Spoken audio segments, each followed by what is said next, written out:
लेकिन बस ऐसे नहीं कि ये भी ऐसा होता है कि हम देखते हैं कि सामने वाला ये पढ़ रहा है, हमने नहीं पढ़ा तो हाय क्या हो जाएगा। ठीक है, ऐसे नहीं।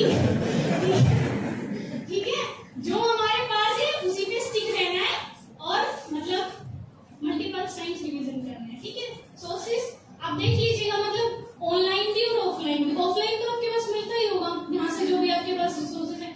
ऑनलाइन एक दो वेबसाइट है, वो मैं आपको बता दूंगी। जैसे आप राज्यसभा देख सकते हैं, लेकिन देखिए मैं बता दूंगी बहुत सारे रिसोर्सेज, लेकिन होता नहीं है कुछ। वो रिसोर्सेज मैंने भी खूब सुने टॉपर से, लेकिन राज्यसभा देखा नहीं मैंने कभी भी। ठीक है, लेकिन बस ये है कि हाँ कभी कभी जैसे लगे कि थोड़ा सा फ्री टाइम है और कुछ पढ़ने का मन नहीं कर रहा है, तो आप ऑनलाइन ऐसे कोई डिबेट सुन सकते हैं, जैसे इंपोर्टेंट टॉपिक्स जो चल रहे हैं उस पे। तो उसके लिए मुझे लगता है आकाशवाणी पे जो आता है, मतलब वो थोड़ा सा सुन लेंगे तो मुझे लगता है बेनिफिशियल।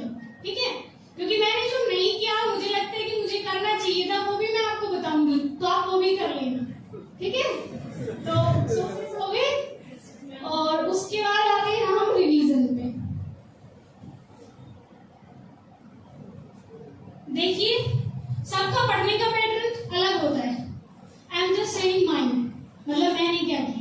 ठीक है, मैं क्या करती थी, जैसे मेरा शेड्यूल क्या होता था कि मैं एक टॉपिक उठाती थी, मतलब एक सिलेबस का। जैसे GS 1 है, तो अगर मैंने GS 1 उठाया तो मैं पहले हिस्ट्री कंप्लीट करूंगी। कई मतलब टॉपर्स ऐसे भी करते, कोई 2 सब्जेक्ट उठा लेते हैं, मतलब आप पॉलिटी के साथ हिस्ट्री कर रहे हैं, ज्योग्राफी कर रहे हैं, वो आपकी क्लासेस चलती होंगी तो आप उस हिसाब से एडजस्ट करेंगे। लेकिन मैं ऐसे ही करती थी कि एक सब्जेक्ट पढ़ती थी। ठीक है, और एक सब्जेक्ट के साथ हमारा करंट अफेयर्स भी चल रहा है, न्यूज़पेपर भी चल रहा है, फिर रिवीजन भी करना है। तो मुझे लगता है कि मैं एक सब्जेक्ट लेके चलती थी। जैसे मेरा हिस्ट्री शुरू हुआ तो जैसे NCERT शुरू की मैंने, उसके बाद जो स्टैंडर्ड बुक्स होती है वो शुरू की, उसके बाद दोबारा से रिवीजन किया।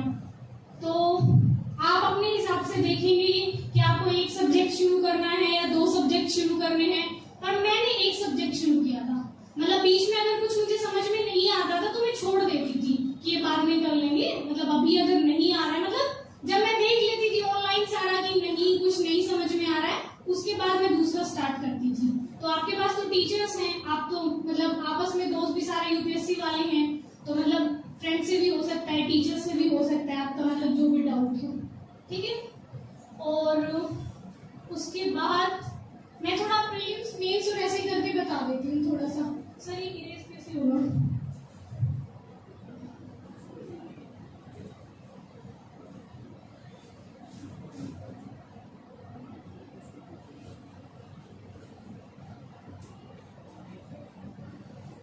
देखिए प्रीलिम्स में पता है 2 पेपर, पहला GS वाला, दूसरा ठीक है।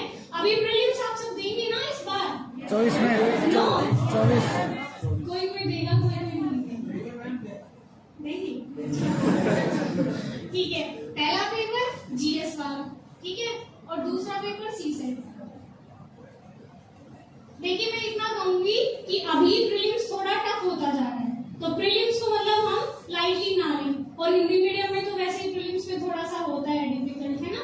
तो प्रीलिम्स को आप एकदम छोड़े ना, पूरा फोकस रखें। मेंस पे तो रखना ही है क्योंकि रैंक कोई बनाएगा, लेकिन प्रीलिम्स को हल्के में नहीं लेना। ठीक है, तो सबसे पहले मैं CSET बता देती हूँ। देखिए CSEट, क्योंकि मेरा साइंस बैकग्राउंड था, मेरा मैथ्स ठीक था, मेरी इंग्लिश ठीक थी, तो शायद मैं उतना कंफर्टेबल नहीं हूँ CSET के लिए। लेकिन आपकी क्लासेस चलती होंगी तो CSET आप देख लीजिएगा। मतलब CSET में वैसे भी क्वालिफाई की है, लेकिन वैसे कोई हल्के में नहीं लेना है ना।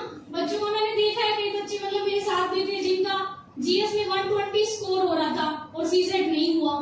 तो ऐसा नहीं करना है कि CSET को एकदम लाइटली ले लेना है। CSET भी पढ़ना है, लेकिन पता है ना मतलब इसी से बनता है, लिस्ट इसी से बनेगी, तो इस पे फोकस रखना है, लेकिन इसको भी साथ साथ लेके चलना है। तो CSET के लिए थोड़ा सा मैं नहीं बता पाऊंगी, लेकिन बस यही है कि मैं ऐसे करती थी CSET में कि मैक्सिमम मैथ्स वाले क्वेश्चन सोल्व करती थी। मैंने तो अपने नंबर नहीं देखे, लेकिन बच्चों ने देख लिए कि दिव्या में 1-2 नंबर से ही हुई है, 3 नंबर से ही हुई है। तो मतलब होना ही है, बस क्वालिफाई करना है, उसमें टॉप थोड़ी करना है। तो बस मैंने ऐसे किया था, मैक्सिमम मैंने मैथ्स वाले क्वेश्चन अटेम्प्ट किए थे, ताकि मतलब मेरे एकदम आंसर निकल गए थे, तो मुझे पता था ये ठीक ही है। तो मैं अटेम्प्ट भी ऐसे ही करके आई थी, एकदम मतलब ऐसे तो सीसेट का आप देख लीजिएगा, मैं जीएस का